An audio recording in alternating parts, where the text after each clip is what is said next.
Greetings everyone, and welcome to another episode of Dinner with Susan. Today we're going to tackle the mystery of meatloaf, and we're going to feature the ideal recipe in my opinion for meatloaf, which is the classic award-winning Quaker Oats recipe.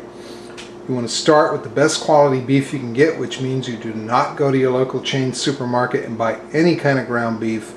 You go to a market where they grind it fresh, or you grind it yourself. And today we're going to grind it ourselves. We've got some nice beef chuck. It's beef that's actually sold as boneless beef stew meat.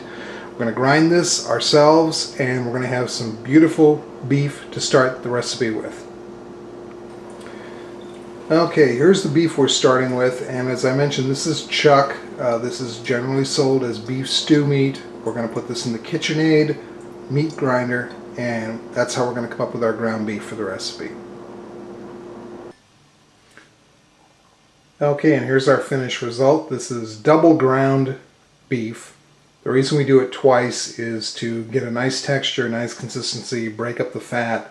The fat content is the ideal content in chuck for a meatloaf. You want the flavor. You take away too much fat, you don't have the flavor. You have too much fat left in there, and you got a greasy meatloaf. You don't want that either. So ground chuck is the way to go, and this is freshly ground chuck.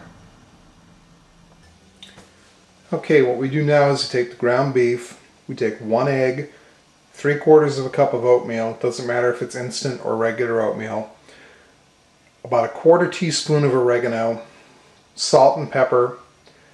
You can do about 1/2 of a small onion, medium onion. I used about 1/2 teaspoon of onion powder in this, salt and pepper, and we're going to just mix this up now.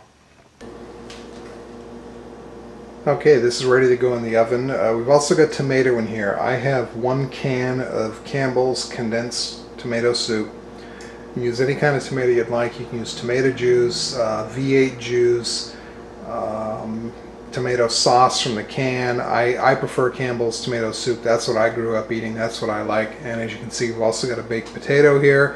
We're going to put this in a 350-degree preheated oven for about an hour to an hour and a half, maybe an hour and 15 minutes. Depends to your own taste. You want to make sure everything's cooked. So we will do that, and we'll come back when it's ready to serve. And here we are, the finished result. Meatloaf with a baked potato. Episode 4, Dinner for Susan. Thanks for joining us. Take it easy.